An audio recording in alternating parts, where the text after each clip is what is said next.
Avant de te laisser regarder cette animation, j'aimerais apporter ces quelques mots de précision. Tu vois souvent dans les animations que réalise le serviteur de Dieu Donald, il est souvent écrit que ces animations sont destinées aux chrétiens ou à ceux qui cherchent le royaume de Dieu et qui ont soif du royaume de Dieu. Pour dire que le public, les personnes premières à qui il s'adresse, ce sont des personnes qui sont supposées être enfants de Dieu. Quand je dis supposées être enfants de Dieu, c'est-à-dire qu'un enfant de Dieu est passé des ténèbres à la lumière. Autrement dit, sa manière de voir les choses est forcément et doit forcément être différente de celle du monde. Là où le monde ne croit pas qu'il existe un monde spirituel invisible, c'est-à-dire ce que l'on ne voit pas, l'enfant de Dieu, lui, est censé le savoir, est censé supposer en avoir conscience. Il ne voit plus seulement comme le monde qui voit ce qui est physique, mais il réalise que le physique est influencé par ce qui est invisible, par ce qui est spirituel. Selon Hébreux chapitre 11, dans lequel on voit que les choses visibles ont été créées à partir des invisibles. Et c'est à nous qu'il s'adresse, c'est à nous que s'adressent ces animations, de sorte que certaines choses ne devraient pas nous choquer, certaines choses ne devraient pas nous scandaliser. Bien au contraire, elle devrait être une réalité que nous savons déjà. Et d'ailleurs, lorsque nous lisons tout au long de la Bible, dans les différents livres, nous voyons combien le surnaturel est présent, le surnaturel de Dieu est présent, mais aussi le surnaturel du diable est présent, de sorte que le contenu de ces animations ne doit pas nous inquiéter ou ne doit pas nous faire tomber dans l'incrédulité. Autrement, il y aurait un problème, parce qu'en tant qu'enfant de Dieu, nous devons voir les choses différemment. Je te laisse donc suivre cette animation. Les vêtements dans les royaumes sataniques. Cette animation prophétique est seulement pour les chrétiens.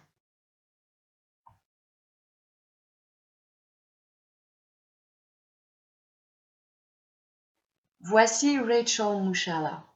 Elle est une fille de Dieu.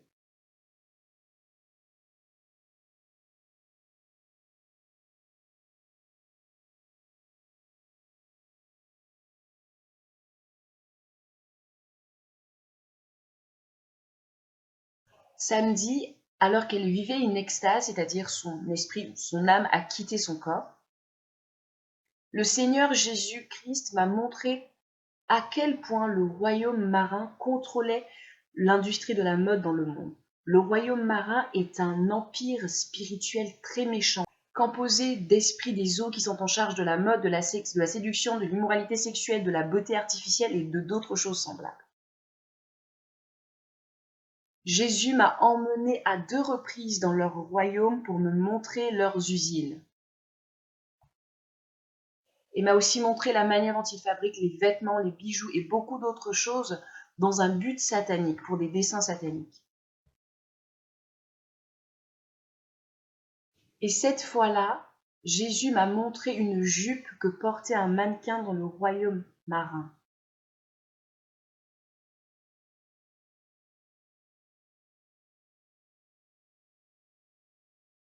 Et j'ai ensuite vu le leader, le chef des esprits marins.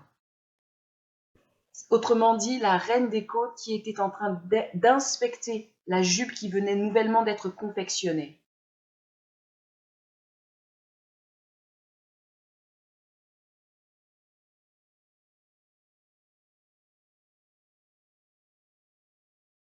Elle a par la suite recommandé que les vêtements soient encore beaucoup plus serrés au niveau des hanches, au niveau de la zone des hanches, pour exposer de manière indécente le corps des femmes afin que les hommes puissent avoir de l'envie, puissent les désirer sexuellement.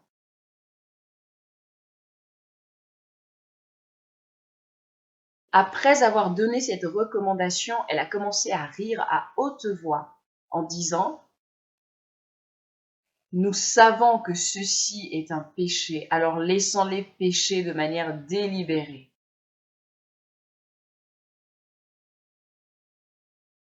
Ensuite, elle est allée inspecter d'autres vêtements qui étaient en train d'être confectionnés. Et tous ces vêtements devaient être envoyés sur la terre afin d'être vendus dans différents endroits, différents magasins. Et ces vêtements seront accompagnés par des démons de séduction. Et des personnes achèteront ces vêtements sans se douter de quoi que ce soit, et ne se douteront de rien, ne sauront rien. Mais quiconque s'habillera de cette manière-là sera déjà sur son chemin, sur le chemin de l'enfer.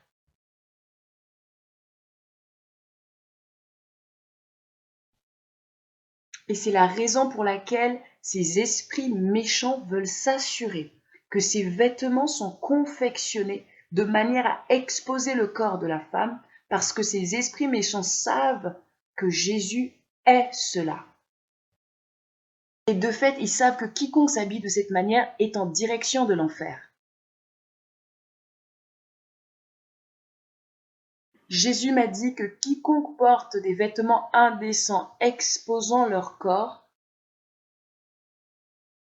comme par exemple des shorts ou encore des vêtements très moulants, sont déjà sur le chemin de l'enfer. Jésus est concerné, intéressé par notre intérieur, mais il est aussi intéressé par notre extérieur, par notre apparence extérieure. Un bon arbre produit de bons fruits.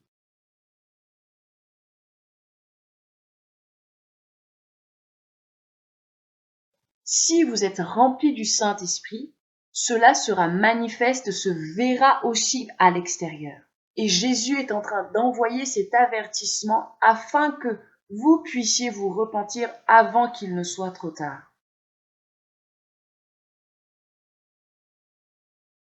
Un bon arbre produit de bons fruits et un mauvais arbre produit de mauvais fruits. Matthieu chapitre 7, verset 17.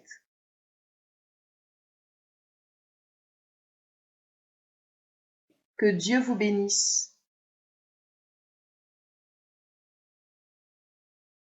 Merci à toi d'avoir pris le temps de suivre cette animation et je n'aimerais pas te laisser partir comme ça sans apporter certaines précisions, étant donné qu'on traite ici le sujet de l'habillement, du style vestimentaire, qui est un sujet très polémique, notamment dans la chrétienté, en fonction des positions des uns et des autres. Et ma volonté est que chacun d'entre nous puisse comprendre le message tel que le serviteur de Dieu Donald a voulu le traduire, l'a mis en illustration par cette animation, aussi de la manière dont je l'ai comprise. Je tiens à préciser que lorsqu'il est dit, par exemple, que les personnes qui s'habillent ainsi sont sur le chemin de l'enfer, ces personnes ne vont pas en enfer parce qu'elles portent un short. Il faut que l'on comprenne que l'on va en enfer parce que l'on n'est pas réconcilié avec Jésus ou parce qu'on a un problème dans notre communion avec le Seigneur. Il faudrait bien que l'on précise ça, vous savez, parce qu'on a rejeté le salut en le Fils de Dieu. Et une de ces conséquences-là, c'est notamment par la manière par laquelle nous nous vêtissons. Je me souviens que lorsque j'ai commencé à être interpellée, pas parce que j'avais suivi une vidéo, pas parce que j'avais écouté une prédication ou quoi que ce soit, par mon style vestimentaire, ça a été le Saint-Esprit et moi dans le secret. Ce qui fait que, effectivement, aujourd'hui, nous sommes en 2019, je ne m'habille absolument pas, mais alors vraiment absolument pas comme je m'habillais il y a 2 ans, comme je m'habillais il y a 3 ans, il y a 4 ans, il y a 5 ans, mais parce que le Seigneur a fait des choses à l'intérieur de moi, de sorte que c'est pas une mode, de sorte que je n'ai pas changé mon style vestimentaire parce que j'ai peur d'aller en enfer ou parce que ceci, mais parce que comme une épouse veut plaire à son époux, je savais que tel vêtement ne plaît pas à mon époux, tel vêtement ne plaît pas à mon époux. Et vous remarquerez que j'ai déjà fait 2 ou 3 vidéos sur cette chaîne, je vais vous mettre les liens dans la barre d'information, en traitant le sujet de la modestie vestimentaire, mais il n'a jamais été traité en te disant, si tu ne fais pas ça, si tu portes tel vêtement, tu vas en faire autre. Jamais tel n'a été l'angle sous lequel je me suis positionnée, parce que je ne crois pas en cela. Mais je crois toutefois que lorsque nous nous convertissons, lorsque notre mentalité change encore et encore, lorsque notre intérieur change, ça finit par se voir à l'extérieur. Je me souviens que je portais des pantalons moulants lorsque je me suis donné à Jésus, même plusieurs années après, quelques années du moins après ma conversion, c'est-à-dire que je portais des vêtements très moulants, des slims très très moulants avec des petites chemises, j'appelais ça un style garçon efféminé, enfin c'est-à-dire que je mettais un slim, je mettais un petit chemisier, et j'enfilais, j'avais une ceinture, j'avais des escarpins, et pour moi c'était, voilà, je trouvais que c'était tellement beau, et toutes mes formes étaient moulées, et ça me plaisait, je vais être honnête, ça me plaisait, et j'étais sincèrement née de nouveau, j'étais sincèrement enfant de Dieu. Il est arrivé un moment de ma vie où le Seigneur m'a interpellée, mais il faut que je précise que pendant toutes ces années où je m'habillais ainsi, j'avais déjà été interpellée par celle qui m'a emmenée à la foi, mais en fait, j'avais pas compris, j'avais pas accepté son interpellation. C'est ça qui est important. Le Seigneur m'avait interpellée au travers d'elle, mais j'avais pas accepté. Pour plusieurs raisons, certainement, c'était les motivations de mon cœur. Et le chemin a passé, le temps a passé, et lorsqu'il a commencé à m'interpeller de nouveau, d'une certaine manière, personnellement, mon style vestimentaire a changé. Et aujourd'hui, par exemple, je ne parle pas aux gens du style vestimentaire. Très rarement, j'ai des discussions avec des sœurs sur le fait de dire que « Oh, ça c'est pas bon, ça c'est bon ». Non, si vous me connaissez, je discute rarement de ces sujets-là, sauf avec quelques personnes, et lorsque je dois en parler, c'est-à-dire qu'avec certaines personnes, je dois dire comme ça, j'ai déjà été conduite à aborder ce sujet-là. Quand je dis conduite, je crois vraiment que c'était la volonté divine de le faire, oui. Mais sinon, c'est pas un sujet que vous me verrez aborder. Et je crois aussi que j'ai envie de dire que j'ai un peu aussi grandi, j'ai un peu gagné en maturité. C'est vrai qu'au début, lorsque le Seigneur a commencé à m'interpeller, j'étais limite scandalisée. Ah, comment telle sœur peut s'habiller encore comme ça? Oubliant d'où est-ce que moi-même je venais, oubliant tout le cheminement par lequel le Seigneur était en train de me faire passer. Et il continue d'ailleurs à me faire passer par un cheminement. Ce qui fait que j'ai appris par exemple qu'il y a certaines choses qui sont extérieures, mais le problème c'est pas l'extérieur, c'est juste de laisser le temps où il y a une incompréhension à l'intérieur. Il faut que le Saint-Esprit vienne éclairer et que la personne évidemment veuille se laisser éclairer. Je vais mettre aussi dans la barre d'information des liens sur le blog que je tiens, Femmes selon le cœur de Dieu. Il y a une catégorie que j'ai intitulée, je crois, S'habiller pour Dieu. Et je crois que dans chaque article que je poste dans cette catégorie-là, je demande de lire un article en priorité, S'habiller pour Dieu. J'explique, c'est l'introduction à cette catégorie. Et si on ne comprend pas cette introduction à cette catégorie, je pense qu'il est vain, il n'est pas utile de lire tous les autres articles que j'écris parce que c'est dans ce contexte-là, c'est sous ce point de vue-là que cela a été écrit. Et c'est pour ça que je veux encourager chaque sœur, chacune de mes sœurs, parce que les personnes en priorité à qui je m'adresse sur cette chaîne sont des personnes avec qui je partage la foi en Jésus. Chacune de mes sœurs de considérer cette question de l'habillement différemment et de ne pas se dire en regardant cette vidéo, faut que j'aille jeter tous mes slims, ainsi de suite, sinon je vais en enfer. Parce qu'en fait, tu vas faire ça, mais la modestie vestimentaire est d'abord une question de cœur. C'est le cœur qui est changé. Il y a quelque chose que Dieu fait en toi de sorte que il y a des choses que tu ne pourras plus faire. Je veux donner le témoignage suivant. Je me souviens en 2013, lorsque j'ai commencé à réellement être interpellée par rapport aux vêtements, je travaillais quelque part, c'était en été, et j'ai le souvenir d'une de mes collègues qui était magnifique physiquement. Cette femme est réellement magnifique. Et j'ai envie de dire voilà, elle était magnifique physiquement, et elle s'habillait en short. Mais quand je dis short, c'était vraiment mini short, on dirait un boxer, on dirait un slip, presque, vous voyez. Et c'est dans ce contexte-là à peu près que je travaille. Tout le monde ne s'habille pas comme ça, mais pour dire qu'il y avait au moins une personne, peut-être des gens qui ne s'habillaient pas très décemment, et voire même de manière très indécente. Et au milieu de ce contexte-là, moi j'en suis arrivée à me sentir nue. Et pourtant j'avais porté mon pantalon, et pourtant j'avais mis un vêtement qui était... Mais en fait, qu'est-ce que je veux dire par là? C'était pas ce que le Seigneur a commencé à faire, le Saint-Esprit a commencé à faire, n'avait rien à voir avec les gens autour de moi. C'était moi. De sorte que mon style vestimentaire chez moi, par exemple, a changé. Je me souviens que avant, même dans mes chemises de nuit pour dormir, j'avais mes aisselles on pouvait voir mes aisselles et autres chez mes parents. Ça me gênait absolument pas. Mais à partir de ce moment-là et le temps qui a suivi, j'ai pas le souvenir que quelqu'un chez moi, les membres de ma famille, peut-être dans des moments, une de mes sœurs ou autre, mais ait vu encore mes aisselles. En fait, pour vous dire que c'est un travail que Dieu a commencé à faire. Pas parce que j'ai écouté des prédications, pas parce que quelqu'un m'a parlé, pas parce que j'ai lu quelque chose, ou j'ai eu peur d'un témoignage me disant si tu portes ça, tu vas en enfer. Non. Mais au fur et à mesure que j'ai commencé à connaître Jésus un peu plus, il a touché, et il continue d'ailleurs à toucher tous les aspects de ma vie, mais y compris ma manière de m'habiller. Et là, j'ouvre par exemple une parenthèse, ça fait quelque temps, on n'est pas dans la manière de s'habiller, mais maintenant il touche même mon alimentation. Parce que me rappelant que mon corps est le temple du Saint-Esprit. Et je ne peux pas manger n'importe quoi. Et je crois que Dieu nous emmène là, au point de tous les aspects de nos vies. Tous les aspects de nos vies, on doit y voir sa marque, parce qu'il nous appartient. Et je crois aussi qu'il y a des choses qui pourra me dire, ça, toi, tu ne portes pas, tu ne portes plus, et que toi, tu pourras porter.